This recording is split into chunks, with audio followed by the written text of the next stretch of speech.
अब सुनो, मैं ये बता रहा था कि ये रहा रिएक्टेंट की एनर्जी बेटा, ये रहा प्रोडक्ट का एनर्जी बेटा, और ये रहा आपका एक्टिवेशन एनर्जी, जो कि बहुत बड़ा पीक दिख रहा है आपको, है ना। जैसे मान लीजिए 100 जूल का है, तो ये 400 जूल है, तो 100 से आपको 400 पहुंचना पड़ेगा यार, बहुत ज्यादा गैप दिख रहा है, 300 जूल है। अब अगर किसी प्रकार से मैं किसी प्रकार से इसका एक्टिवेशन एनर्जी कम कर दूं, जैसे एक यहां से ये इतना ही रहने दो एक्टिवेशन एनर्जी, देखो ये अब ये कितना है सर, लेट से 200 जूल है ना, यानी कि 100 में 200 जोड़ा, 100 में 200 जोड़ा, यानी ये 300 पे ये एनर्जी है इस तरफ। तो बेटा जब आपने एक्टिवेशन एनर्जी को कम कर दिया है ना, यहाँ एक्टिवेशन एनर्जी देखो, यहाँ से यहाँ 100 से 400 पहुंचना पड़ेगा, और यहाँ 100 से 300 ही पहुंचना है। तो आप मुझे बताइए कि आप ये फर्स्ट केस वाली रिएक्शन जल्दी होते हुए देखेंगे या ये सेकंड केस वाली रिएक्शन जल्दी होते हुए देखेंगे? सेकेंड सेकंड केस वाली। ठीक है, अब ये थोड़ा कॉमन सेंस है, इस सेकंड वाली जो रिएक्शन है उसमें एक्टिवेशन एनर्जी कम लग रही है, तो जल्दी रिएक्शंस हो जाएंगे। अब वो कैसे कम लग रही है वो आने वाले समय में आपको बताया जाएगा, बस हाल फिलहाल आप समझ लीजिए कि एक्टिवेशन एनर्जी का 400 जूल था, हमने कोई ऐसा रास्ता खोज निकाला जिससे उसकी एक्टिवेशन एनर्जी कम कर दी हमने। अब कम कर दी तो रिएक्शन जल्दी जल्दी फॉरवर्ड होने लग जाएगी। तो वही मैं आपको कह रहा हूँ कि अगर एक्टिवेशन एनर्जी घटा दी है, देखो आपने यहाँ से घटा दी है, तो आपकी जो आर है ये बढ़ जाएगी या घट जाएगी? बढ़ जाएगी। बढ़ जाएगी, है ना। तो प्रूफ करना पड़ेगा भाई, ग्राफ से तो प्रूफ हो गया, मैथमेटिकल प्रूफ करके दिखाता हूँ, इससे मिटा रहा हूँ। अब देखो मैथमेटिकल प्रूफ क्या है भैया, ई ए बढ़ाओगे तो भैया ये जो पूरा टर्म है कहाँ गया, एरेनियस इक्वेशन लिखने कहीं पहले, Arrhenius equation is equal to k is equal to A dot E minus E A by R T. अगर ई ए की वैल्यू बढ़ाओगे तो ये जो पूरा टर्म है, ये पूरा टर्म, ठीक, अच्छा सॉरी, ई ए की वैल्यू घटाओगे, घटा रहा हूं ना, तो ये पूरा टर्म घट जाएगा क्योंकि ये न्यूमरेटर में है। लेकिन वही बात अगर हमने इसके आगे माइनस नेगेटिव लगा में तो दिया, बढ़ जाएगा। माइनस लगा दिया तो ये बढ़ जाएगा। अगर ये बढ़ गया तो e की power minus E A by R T है, ये भी बढ़ जाएगा, और ये बढ़ गया तो k भी बढ़ जाएगा, ये बढ़ जाएगा, ये बढ़ गया तो r भी बढ़ जाएगा। इस प्रकार से बच्चों टेम्परेचर और एक्टिवेशन एनर्जी, ये दो फैक्टर से आप रिएक्शंस को कम या ज्यादा स्पीड में करवा सकते हो। अब टेम्परेचर कैसे बढ़ाएंगे, वो तो भैया हीट करोगे आप, हीट करके टेम्परेचर बढ़ाओगे या घटाओगे। ये कैसे बढ़ाएंगे घटाएंगे, तो बेटा इसके लिए ही तो पढ़ाया जाता है कैटलिस्ट, इसी के लिए आपको टॉपिक पढ़ाया जाएगा कैटलिस्ट, कि कैटलिस्ट से आप एक्टिवेशन एनर्जी को कम ज्यादा कर सकते हैं। और यहाँ पे टेम्परेचर के लिए मैं लिख देता हूँ हीट। उम्मीद करता हूँ आपको एरेनियस इक्वेशन से ये दोनों जो हमने रिजल्ट्स निकाले हैं, ये रिजल्ट समझ आ गए, बोलो हाँ या ना? Yes sir. ठीक, तो कल को पेपर में आ जाएगा कि by using Arrhenius equation if we decrease activation energy what will be the effect on exponential term। तो बेटा एक्सपोनेंशियल टर्म ढूंढो कहां पे पूरी रिएक्शन में, ये रहा, तो आपको हो गया exponential term increase. What will be the effect on rate constant, increase, rate of reaction increase. तो आराम से इसे मैंने पूरी चेन बनाई है कि कुछ भी आपसे पूछ ले, एक्सपोनेंशियल पूछे तो भी बता सको, के पूछे तो भी बता सको, आर पूछे तो भी बता सको। अच्छा ठीक, इसका उल्टा कर लेना, एक्टिवेशन एनर्जी बढ़ जाएगी तो ये बढ़ जाएगा, तो ये घट जाएगा, तो ये घट जाएगा, तो ये घट जाएगा, तो ये भी घट जाएगा। टेम्परेचर घटेगा तो ये बढ़ेगा, ये घटेगा, घटेगा घटेगा घटेगा। ये दूसरा फैक्टर आप खुद करना, क्या टेम्परेचर डिक्रीज का खुद कर लेना नोट्स लिखते टाइम, और इसको बढ़ा के खुद लिख लेना। मैंने सिर्फ यही लिखे हुए हैं नोट्स में, इनके जस्ट अपोजिट वाले मैंने मिस कर दिए, वो आप लिख लेना। ठीक, अब मेरी बात सुनिए, आप एक हेडिंग ढूंढिए एरेनियस वाली, एरेनियस से ढूंढते ढूंढते आप एक हेडिंग मिलेगी आपको, बस आधा घंटा और टिक जाओ, आधे घंटे में पूरा चैप्टर खत्म हो जाएगा, है ना। मैं समझ रहा हूँ कि आप लोग बहुत ज्यादा पढ़ चुके, इतना हजम नहीं हो पाएगा, पर कोई बात नहीं, खत्म हो जाएगा। अदर्स रिएक्शन करके होगा, अदर इक्वेशंस करके, अदर इक्वेशन करके एक हेडिंग होगी कि Arrhenius equation and its other equation, Arrhenius equation and its other equation करके एक हेडिंग होगी। उससे ऊपर तक सिर्फ 2 ही पेज पढ़ना है, जाओ फटाफट, शाबाश बहुत बढ़िया, जल्दी जाओ, बस आधा घंटा और बच्चों। ये तीसरी मीटिंग है, 2 मीटिंग हमने खत्म कर ली 40-40 मिनट की, ये तीसरी है, अब खत्म हो जाएगा पक्का।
ओके, रेज योर हैंड अगर आपने पढ़ लिया तो। सिर्फ एक बच्चे का रेज योर हैंड आया, यानी उसने पढ़ लिया।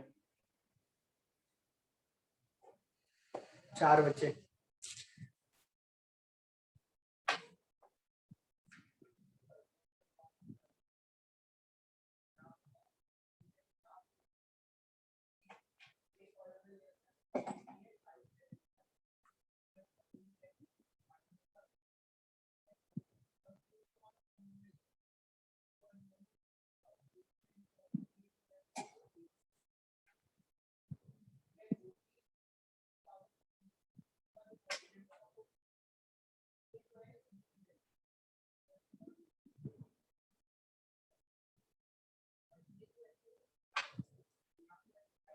चलो 15 रेज आ गए, मतलब पढ़ लिया बच्चों ने। अब मेरा बिल्कुल मैं थक गया हूँ, मैंने जानबूझ के टाइम लिया था दोपहर का। हाँ जी हाँ, टेम्परेचर अगर डिक्रीज कर दोगी तो वही एक्सप्रेशन सारे लिख देना सोच सोच के, सब माइनस होता चला जाएगा। मैंने टाइम जानबूझ के वाला लिया था क्योंकि इस टाइम पे ना मैं भी सो रहा होता हूँ, यानी टाइम वेस्ट। तुम भी सो रहे होते हो ज्यादातर बच्चे, तो तुम्हारा भी टाइम वेस्ट।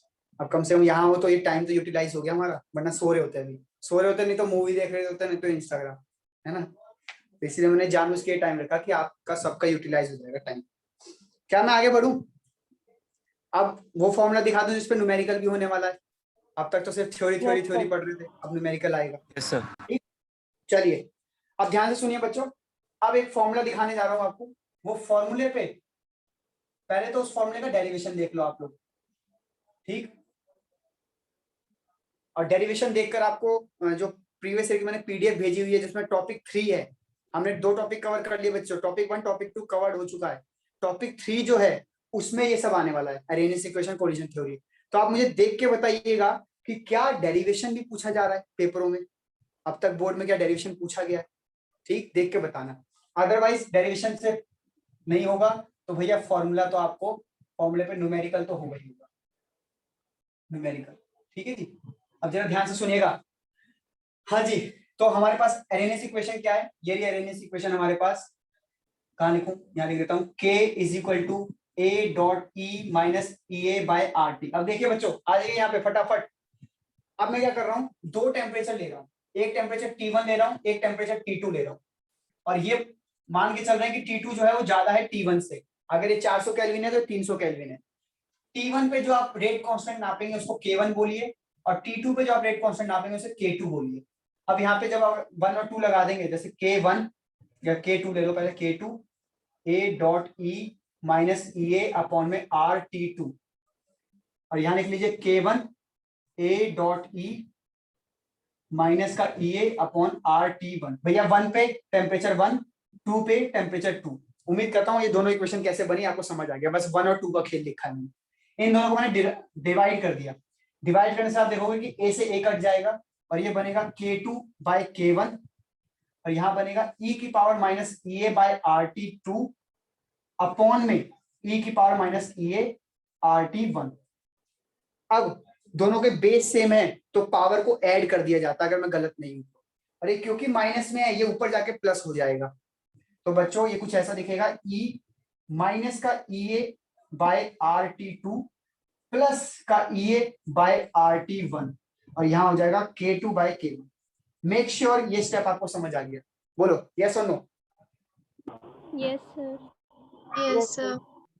ठीक, उसके बाद बच्चों इसको रीअरेंज कर रहा हूं, है ना। इस चीज को यहां लिख देता हूं, इस चीज को यहां लिख देता हूं, तो देखना कहां लिखूं।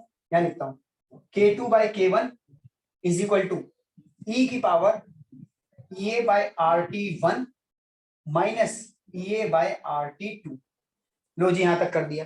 अब बच्चों ये जो एक्सपोनेंशियल है ये मुझे तो समझ नहीं आ रहा कि इसको मैथ में कैसे लगाते। मैथ में बस 2 दूनी 4, 2 तिया 6 ये तो हमने देखा है, डिफरेंशिएशन ज्यादा कर लेंगे, थोड़ा बहुत इंटीग्रेशन भी कर लेंगे, लेकिन सर ये ई हमें आज तक सिखाया नहीं गया मैथ में सॉल्व करना। बोलो हाँ या ना? ये लॉग बोलो का अपोजिट होता है ना? Natural log. हाँ, natural log sir, 1 upon natural log is वो एक्सपोनेंशियल फॉर्म में। ठीक, तो हमें सिखाया नहीं गया तो हम क्या करेंगे, इसको खत्म करेंगे कि सर हमें नहीं आता मैथ में ई का इस्तेमाल करना, आप ई को हटा के दे दो तब हम इस्तेमाल करेंगे। तो देखो ई को हटा रहा हूं, आप क्या करेंगे दोनों साइड नेचुरल लॉग लगा देंगे।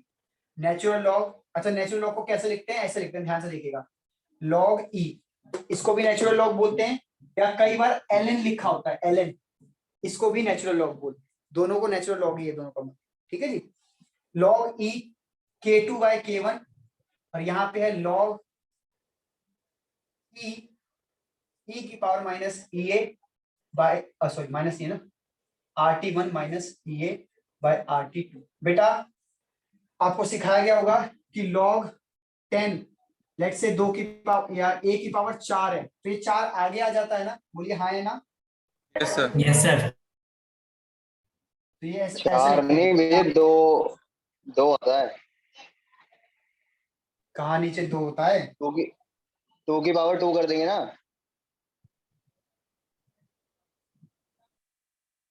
क्या यहाँ से आपको यहाँ तक कोई दिक्कत है सनिकेत?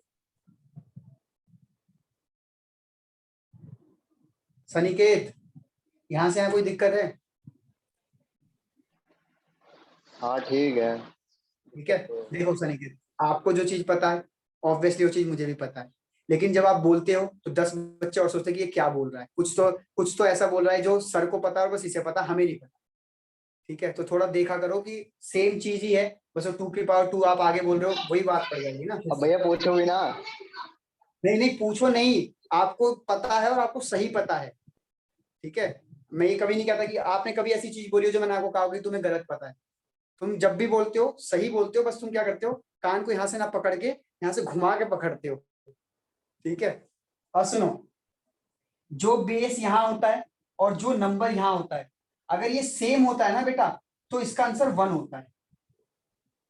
ठीक है जी, जो बेस हो और यहाँ पे कोई चीज लिखी हो, दोनों चीज अगर सेम है तो इसका आंसर 1 होता है। तो जरा ध्यान से देखना, इसका इस्तेमाल यहाँ होगा। ये है पावर, ये पावर मैं आगे ले आऊंगा इसके लॉग के आगे, क्यों? क्योंकि 4 जो है आगे आ जाता है। तो देखो ऐसा दिखेगा, EA/RT1 माइनस EA/RT2 और log EE। बेटा ये देखो सेम हो गया ना, तो ये 1 हो जाएगा बेटा। और यहाँ पे log base E K2 by K1 है। अब क्या करूंगा, इसमें से EA और R कॉमन ले लूंगा। ध्यान से देखना, EA बाय R कॉमन ले लिया, यहाँ पे आ जाएगा 1 bye T1 minus 1 bye T2, और यहाँ आ जाएगा K2 बाय K1।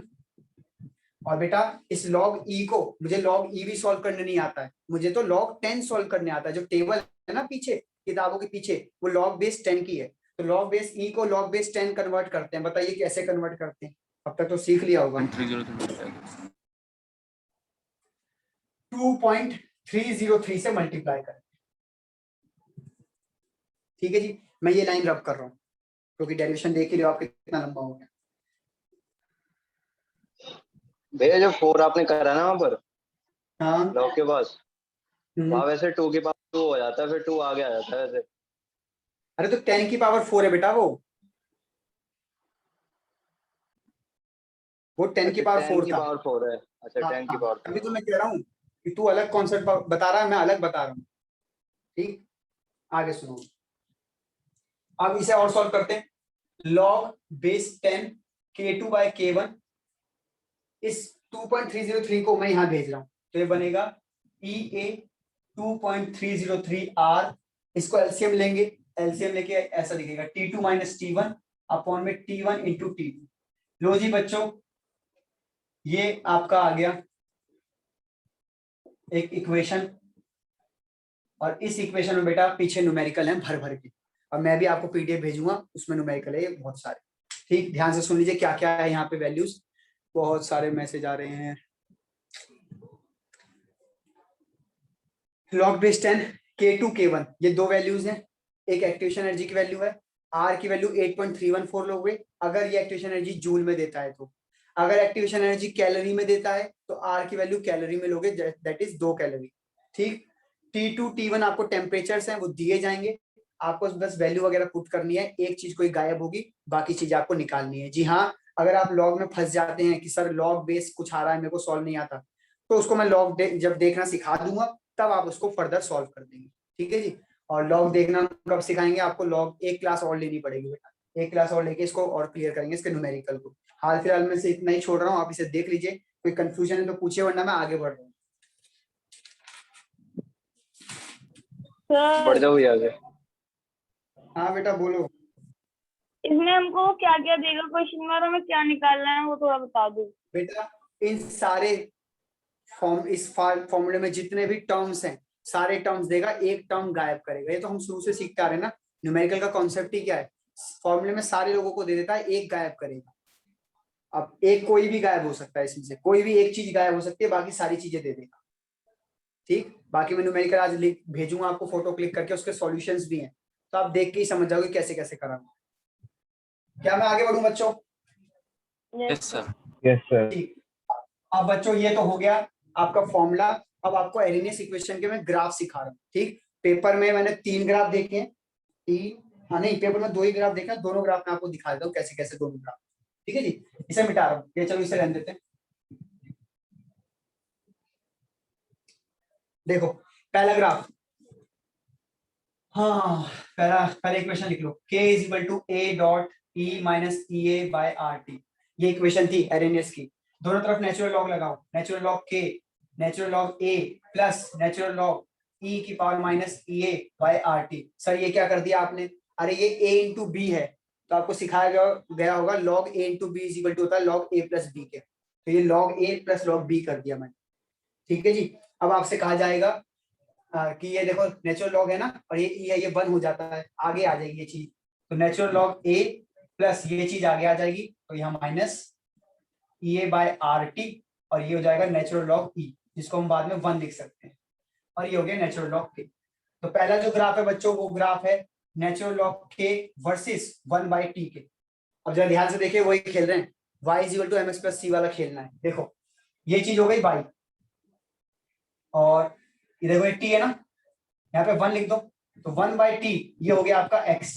x के साथ जो चिपका होता है बच्चों, बताओ जरा क्या था वो, x के साथ जो चिपका रहता है? A. M. Slope. जो, बहुत बढ़िया। और बेटा ये वाली चीज हो गई c, तो हो गया जी इक्वेशन, y mx c सब कुछ आ गया। तो देखो ये लो एक्सिस, ठीक, y को ये लो नेचुरल लॉग k, x पे ले लो 1 बाई टी, और बेटा माइनस का स्लोप है, ध्यान से देखो, तो जब माइनस का स्लोप होता है ना तो ग्राफ ऐसे गिरता है, तो ग्राफ ऐसे गिरा। अब बेटा कट जहां से मारता है वो कट की वैल्यू होती है आपकी c, और c क्या है? Natural log a। उसके बाद यहाँ पे कोई पूछा आपसे स्लोप क्या है जी, तो आप कहेंगे जी स्लोप है m, और m की वैल्यू क्या है जी? m की वैल्यू है minus E A by R. ध्यान से सुन लीजिए, ये ग्राफ है इन दोनों के बीच में, तो स्लोप ये है। अब ग्राफ चेंज कर दूंगा तो स्लोप भी चेंज हो जाएगा। बस लास्ट ग्राफ है, फिर आज की क्लास यही खत्म करते हैं। मुझे लगता नहीं है कि अभी हो पाएगा, 5-6 पेज और है। मेरी एनर्जी खत्म हो रही है, तुम लोगों की तो और बैठे बैठे तुम्हें नींद आ रही होगी, है ना? कितने भैया यहाँ पर बच्चे? स्लोप का भैया, भैया यहाँ पर वो क्या कहते हैं एंगल भी दे देते हैं वैसे। हाँ एंगल भी दे देते हैं, उसका भी क्वेश्चन है हमारे पास, फिर भी कर लो। हाँ फिर tan theta is equals to वो करके निकाल दो। बेफिक्र रहो, तुम नोट्स पलट के तो देखो, तुम्हारे लिए ही स्पेशली सनिकेत वो क्वेश्चन डाला है मैंने, स्पेशली तुम्हारे लिए। यकीन नहीं होता, सही है। यकीन नहीं होता तो 2-3 पेज आगे पढ़ो, तुम जो कह रहे हो वो क्वेश्चन तैयार है तुम्हारे लिए। मुझे पता था तुम जरूर बोलोगे, इसलिए मैंने क्वेश्चन पहले ही डाल दिया। बेटा आप ऐसे बेटा, अब मैं तुम्हें समझने लग गया, तुम्हें वो तो नहीं समझ पाई, लेकिन मैं तुम्हें समझने लग गया, कैसे समझ, तुम्हारी फीलिंग सब समझते हैं। हाँ, अब बच्चों एक ग्राफ और है ना, एक ग्राफ और देख लो, इस वाली इक्वेशन, इससे जो पहले वाली इक्वेशन थी, ये जो इक्वेशन बनाई थी ना आपने अभी, natural log k is equal to natural log a minus E A by R T. अभी अभी इक्वेशन बनाई थी हमने, ठीक। बस सेकंड ग्राफ है, बस खत्म कर रहा हूँ, फिर ब्रीफिंग कर रहा हूँ, ठीक है। बस थोड़ी देर रुक जाओ, 5 मिनट और रुक जाओ, ब्रीफिंग कर रहे हैं। अब बेटा इसको मैं क्या कर रहा हूँ, नेचुरल लॉग को कन्वर्ट कर रहा हूँ 2.303 लॉग बेस 10 k से। इसको भी लिखना पड़ेगा 2.303 log base 10 a minus E A by R T, ठीक। अब ये 2.303 मैं इधर भेज रहा हूं, तो जब इधर भेजूंगा तो log base 10 k is equal to, जब इसके नीचे भेजूंगा तो 2.303 से ये कट जाएगा, पूरा बचेगा log बेस 10 a, और जब इसके नीचे भेजूंगा तो ये कुछ ऐसा आएगा ई ए बाय 2.303 आर टी। अब ग्राफ किसके बीच बनाना है? log k के बीच में और टाइम के बीच में, 1 बाय टाइम के बीच। तो यानी देखो वही चीज आ गई, 1 बाय टाइम x हो गया, ये वाली पूरी चीज m हो गई, ये वाली चीज c हो गई और ये वाली चीज y हो गई। यहाँ से कट लगेगा और यहाँ से यहाँ तक की वैल्यू इस बार आएगी log बेस 10a, पहले आई थी ln a, अब आ गई log बेस 10a। इसका slope is equal to minus m is equal to minus ea by 2.303 r। पहले आया था माइनस ea बाई r, अब आया माइनस ea बाई 2.303 r, क्योंकि पहले ln था और अब log बेस 10 है। तो उम्मीद करता हूं आपको दोनों ग्राफ समझ आ गए। एक बार नोट्स आप पढ़ेंगे तो आपको और क्लियर हो जाएगा। जाइए नोट्स में ग्राफ तक का पढ़ के आइए और ग्राफ के नीचे एक क्वेश्चन और लिखा हुआ है उसे करके आइए, फिर मैं ब्रीफिंग करता हूं और बताता हूं कि आगे की स्ट्रेटेजी क्या रहेगी इस चैप्टर को खत्म करने की। जल्दी करिए, जाइए, शाबाश, मैं वेट कर रहा हूं बच्चों, सिर्फ 2 या 3 पेज पढ़ने मात्र आपको। जाइए जल्दी पढ़ के आइए। भैया हाँ जी, भैया जैसे हम स्लोप निकालेंगे एंगल के थ्रू, तो अंदर वाला एंगल होता है, बाहर वाला एंगल लेते हैं? बाहर वाला जाके देखो ना बेटा, न्यूमेरिकल देखो तो सही।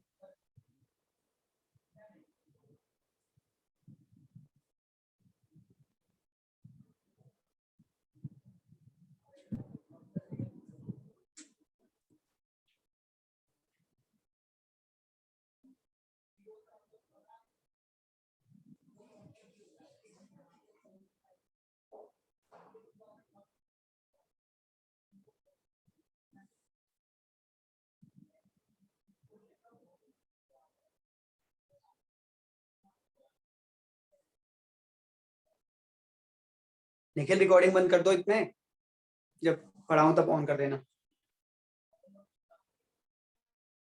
सीबीएसई के हिसाब से जितना पढ़ना था, सीबीएसई के हिसाब से जितना पढ़ना था वो हम पढ़ चुके। ठीक, अब मैं आपको थोड़ा ब्रीफिंग कर देता हूँ। आज जो है, आज हमने सिर्फ एक ही चीज पढ़ी है, कोलिजन थ्योरी। बेसिकली 2-3 चीजें पढ़ी है पर क्लियर कर देते हैं। कोलिजन थ्योरी पढ़ी और कोलिजन थ्योरी से हमने एरेनियस इक्वेशन देखी। एरेनियस इक्वेशन में हमने उसका डेरिवेशन देखा, डेरिवेशन करके उसका एक फॉर्मूला आया, उस फॉर्मूले पे मैंने कोई न्यूमेरिकल नहीं कराया। ठीक, उसके बाद मैंने अभी एरेनियस इक्वेशन के ग्राफ आपको दिखाए और कोलिजन थ्योरी के बारे में आपको थ्योरेटिकल नॉलेज दी। ठीक, अब क्या होगा, आप अपनी पीडीएफ खोलना बच्चों, प्लीज इन्हें फॉलो करना स्टेप्स को। देखो आपको यार, समझो आप बात को कि आपको ना प्रॉपर गाइडेंस की जरूरत है। आप अपने आप को 30 मार्क का मत समझिए कि यार ऑनलाइन चल रहा है, मैं सीख लूंगा, कर लूंगा, बहुत टाइम है, ये है वो है, बोर्ड के पेपर नहीं होंगे वगैरह वगैरह। आप बस गाइडेंस पे चलते जाओ, ऑर्डर मानते जाओ। आप इसलिए तो पढ़ रहे हो ना, भरोसा है कुछ ना कुछ टीचर पे, तो मानते जाओ जो मैं कहना कह रहा हूँ। देखो आप सक्सेसफुल पक्का हो जाओगे। अब सुनो, पीडीएफ जो आपको भेजी हुई थी उसमें मैंने आपको पहले बताया था कि 3 टॉपिक थे, topic 1, topic 2 and topic 3। Topic 1 में था रेट लॉ, ठीक, ऑर्डर ऑफ रिएक्शन, मोलेक्युलरिटी, डिफरेंशियल वाला, ठीक है, एवरेज वाला, ऑर्डर ऑफ रिएक्शन की यूनिट्स, के बारे में, ये सब था। 2 में क्या था, सिर्फ जीरो ऑर्डर और फर्स्ट ऑर्डर का इंटीग्रेटेड रेट लॉ और उनके 3-3 ग्राफ। थर्ड टॉपिक में क्या था, ये। तो अब आज आप क्या करेंगे, थर्ड टॉपिक खोलेंगे इस पीडीएफ का और थर्ड टॉपिक में देखेंगे कि हमने जितना आपको पढ़ाया है क्या वो सारे क्वेश्चंस इस थर्ड टॉपिक्स में कंप्लीट हो रहे हैं, यस और नो। मैंने अभी तक एक भी क्वेश्चन देखा नहीं। क्यों नहीं देखा, क्योंकि लास्ट ईयर ये टॉपिक आया नहीं है, अभी डिलीट है टॉपिक लास्ट ईयर। तो लास्ट ईयर मुझे पढ़ाना नहीं पड़ा तो मैंने क्वेश्चंस भी नजर नहीं मारे। उससे पिछले वाले बैच में तो मैंने बस पढ़ा के छोड़ दिया था, बच्चों ने अपने आप ही कर लिया था, मैंने उनसे पूछा नहीं कि तुमने करा कि नहीं करा। ठीक, क्योंकि इतना ज्यादा कम्युनिकेशन हो नहीं पाया था लास्ट टाइम। तो अब तुम्हारे साथ पहले से शुरू से लेके चल रहे हैं, क्योंकि बेटा ये ना जो प्रीवियस ईयर है ये हमेशा लास्ट में कराया जाता है कि जनवरी में कर लेंगे, दिसंबर में। मैंने क्या स्ट्रेटेजी अपनाई है कि चैप्टर कराओ और बच्चे को साथ साथ प्रीवियस ईयर करा दो, ताकि उसे पता चल जाए कि बोर्ड का लेवल है कितना और हम कितने लेवल पे चल। तो इसलिए अब साथ साथ आप मुझे रिपोर्ट देंगे कि सर हमने इसमें कर लिया और सारा सॉल्व हो गया। ये तो एक बात रही। दूसरी बात सुनिए, अब नोट्स में 4-5 पेज और बचे हैं। वो 4-5 पेज सिर्फ आपकी एक्स्ट्रा नॉलेज के लिए हैं। उसमें मैंने पता क्या क्या लिखा है, अगर आपको याद हो तो मैंने आपको कराया था factors affecting rate of reaction. इसके लिए मैंने आपको प्रदीप का पेज भेज दिया था जिसमें 7 पॉइंट थे, याद दिला देता हूँ। 7वां पॉइंट था फोटोकेमिकल रिएक्शन, उससे पहले सरफेस एरिया करके कोई पॉइंट था, कंसंट्रेशन ऑफ रिएक्टेंट करके पॉइंट था, टेम्परेचर करके पॉइंट था कि टेम्परेचर 10 डिग्री बढ़ाओ तो वो हो जाता है, डबल हो जाता है रेट, और आपका कैटलिस्ट था, है ना। कुछ पॉइंट्स थे, प्रदीप की वो एक फोटो भेजी थी, याद है आपको, यस सर। Yes, sir. हाँ भैया। सर हाँ, उसी प्रदीप के जो पॉइंट्स थे ना, उसको एक्सप्लेन कर दिया मैंने नोट्स में आगे चल के 3-4 पेज में। तो आप चाहें तो अपनी नॉलेज के लिए पढ़ सकते हैं, आपको समझ आ जाएगा, नहीं आएगा तो कोई बात नहीं, 5-10 मिनट का टॉपिक है, उसे खत्म कर लेंगे। एक टॉपिक आपको मिलेगा मैक्सवेल डिस्ट्रीब्यूशन लॉ पर, मैक्सवेल डिस्ट्रीब्यूशन लॉ या कर्व करके आपको टॉपिक मिलेगा, नोट्स में अगला टॉपिक है। तो देख लेना, समझ आता है तो ठीक है, वरना कोई बात नहीं, इसको कभी कर लेंगे। 5 मिनट का टॉपिक, इतना सारा पढ़ा दे तो 4 पेज और पढ़ा सकता हूँ, लेकिन मेरे में अब इतनी एनर्जी नहीं रही जितनी शुरू में थी, तो मैं अब नहीं पढ़ा रहा, अब बाद में इसको देखेंगे। अब देखो करना क्या है, अगली क्लास जो कल है मंडे, ध्यान सुन लो स्ट्रेटेजी हमारी। अगली क्लास जो मंडे है, इसको तो मैं चैप्टर स्टार्ट कर रहा हूँ, चैप्टर 3 इलेक्ट्रोकेमिस्ट्री, चैप्टर 3 इलेक्ट्रोकेमिस्ट्री तैयार कर रहा हूँ। आधे नोट्स पूरे हैं, आधे और बनाने, तो जब तक आधे बनेंगे तब तक हम जो बन चुके हैं नोट्स उसका पढ़ लेंगे कंटेंट। इसके बाद ये जो चैप्टर है चौथा, इसकी मैं अगली क्लास कोई त्योहार आ रहा है क्या इस हफ्ते? कोई त्योहार है? कोई त्योहार है? 1-2 हफ्ते बाद ईद आएगी। सर म्यूट हो गया माइक। बच्चों आवाज आ रही है मेरी? Yes sir. यस सर, आ गए। इस हफ्ते कोई त्योहार नहीं है, तो एक काम करते हैं, अगर आप कहें तो हम संडे को ये पीडीएफ डिस्कस कर लेंगे। एनसीईआरटी के हाँ जो भैया। क्वेश्चन, एनसीईआरटी के जो क्वेश्चंस आपसे नहीं हुए होंगे, इस पूरे हफ्ते को आपको यूटिलाइज करना है। पूरे हफ्ते में आपको इंटेक्स क्वेश्चन, सॉल्व्ड एग्जांपल, बेटा सॉल्व्ड एग्जांपल में एक एरिनेस इक्वेशन पे भी क्वेश्चन है, जाके करना, आज ही कर लेना। एरिनेस इक्वेशन से एक क्वेश्चन है सॉल्व्ड एग्जांपल में, log k2/k1 is equal to वाला जो फॉर्मूला कराया। तो एनसीईआरटी के सारे intexts, solved example, back exercise के क्वेश्चन, ये पीडीएफ जो भेजी है ये, और साथ ही साथ जो मैं एक्स्ट्रा पीडीएफ भेज रहा हूँ आपको, रोज बना के जो भेजता हूँ, एक 39 पेज की भेजी थी, एक आज भी भेजूंगा। तो ये सारा कंटेंट जो है, और प्लस ये टॉपिक्स जो छूट गए, मैक्सवेल हो गया, कैटलिस्ट हो गया, जो आपको नहीं समझ आएगा पढ़ के, अगर आ गया तो ठीक, नहीं आया तो भी ठीक। तो संडे को ये सारी चीजें डिस्कस कर लेंगे, फिर से 2 घंटे की क्लास लेकर। क्या आपको समझ आ गया हमारी स्ट्रेटेजी? Yes sir. कोई कंफ्यूजन, कोई डाउट, कुछ भी आपको समझ ना आ रहा हो, क्या करना है, कैसे करना है? ठीक, ये अगले आप संडे बस को एक है। काम करेंगे, एक किसी बच्चे पे जिसपे भी प्रदीप हो, Nikhil Suri, you have Pradeep? Yes sir है। ठीक है, तो यार किसी और को काम देता हूँ, रुको। आशीष है क्या? आशीष नहीं है, कोई और ऐसा बता दो बच्चा सर, जिसपे मुझे ही प्रदीप? बता दो। तुम्हें बता दूं? बस यही है, प्रदीप से इंटेक्स्ट और एनसीईआरटी के क्वेश्चंस की सॉल्यूशन की पीडीएफ बना दो, जैसे हम पहले बनाया करते थे 11th क्लास ये में, तो हो जाएगा सर। और वो ग्रुप में डाल देना। तो बच्चा क्या करेगा, क्वेश्चंस करेगा, अपने आंसर्स मैच कर लेगा इससे, कि मेरे आंसर्स प्रदीप में आंसर्स में मैच हो रहे हैं कि नहीं मैच हो रहे। प्लीज आज से लेकर पूरा 6 दिन का टाइम है आपके पास, मंडे से लेकर सैटरडे तक, सारे क्वेश्चंस, सारे कॉन्सेप्ट्स दोबारा पढ़िए, दोबारा रिवाइज करिए, इतना पक्का कर लो कि कोई इस चैप्टर में आपको कहीं से कहीं तक हिला ना पाए। और यकीन मानो, जब मैं पेपर बनाऊंगा इसका स्कूल में, तो मैं ये टेक्निकल बातें पूछूंगा, इसमें से उठा के टेक्निकल बातें पूछूंगा, ठीक है, कि कोलिजन थ्योरी या एरिनेस में कुछ बातें पूछूंगा, कि प्री एक्सपोनेंशियल फॉर्म कौन सा है, एक्टिवेशन फॉर्म कौन सा है, एक्टिवेटेड कॉम्प्लेक्स कहाँ पे है ग्राफ में, ईपी माइनस ईआर क्या होगा इस चीज के लिए, वगैरह वगैरह। तो आप एकदम टेक्निकली पढ़ना है इस चीजों को, ठीक। और कल से स्टार्ट कर रहे हैं इलेक्ट्रोकेमिस्ट्री। एक निखिल का दोस्त है या निपुण का दोस्त है, नीलोत्तम करके कोई है, निपुण, निशांत। हाँ सर, नील होगा। उसने यार नीलोत्तम करके नाम बताया, वही है। नीलोत्पल। तो हाँ सर, मैंने बताया था उसे। उसको बता देना कल से क्लास है, ठीक है, इलेक्ट्रोकेमिस्ट्री की। अच्छा मुझे एक बात बताओ, क्या मैं टाइमिंग 7:30 से 8:30 कर सकता हूँ? No sir. हाँ सर, ये रख लो। हाँ Yes, सर, ये sir. कर दो, वो बहुत लेट हो जाता है। Yes sir. दो बच्चों की ना होगी जहां तक मुझे पता है, निपुण की, सर मेरी निखिल और की। निखिल की। नहीं, मेरी तो हाँ है। मेरी भी है भैया। हाँ सर, और सनिकेत भी तो है। सनिकेत की भी है, सनिकेत। एक्चुअल में क्या है बच्चों, बाकी बच्चों को पता नहीं है, इन तीनों ने एक ऑनलाइन कोर्स भी खरीद रखा है, ठीक है। तो ऑनलाइन कोर्स की जो क्लासेस हैं वो 8:30 बजे तक खत्म होती है। तो ये 3 बच्चे मैं लॉस नहीं करना चाहता, ये हमारे जेम्स है, ठीक है, सारे बच्चे ये हमारे जेम्स है, पर ये भी हमारे जेम्स है। ये रेड कलर का जेम है, ये ग्रीन कलर का, ये व्हाइट कलर का, तो सारे जेम स्टोन है। तो लेकिन हमारी एक तान्या बच्ची है तान्या? क्लास में है अभी? तान्या नहीं है क्लास में, इसका मतलब। अच्छा, दोपहर में रख लूं 2 से 3?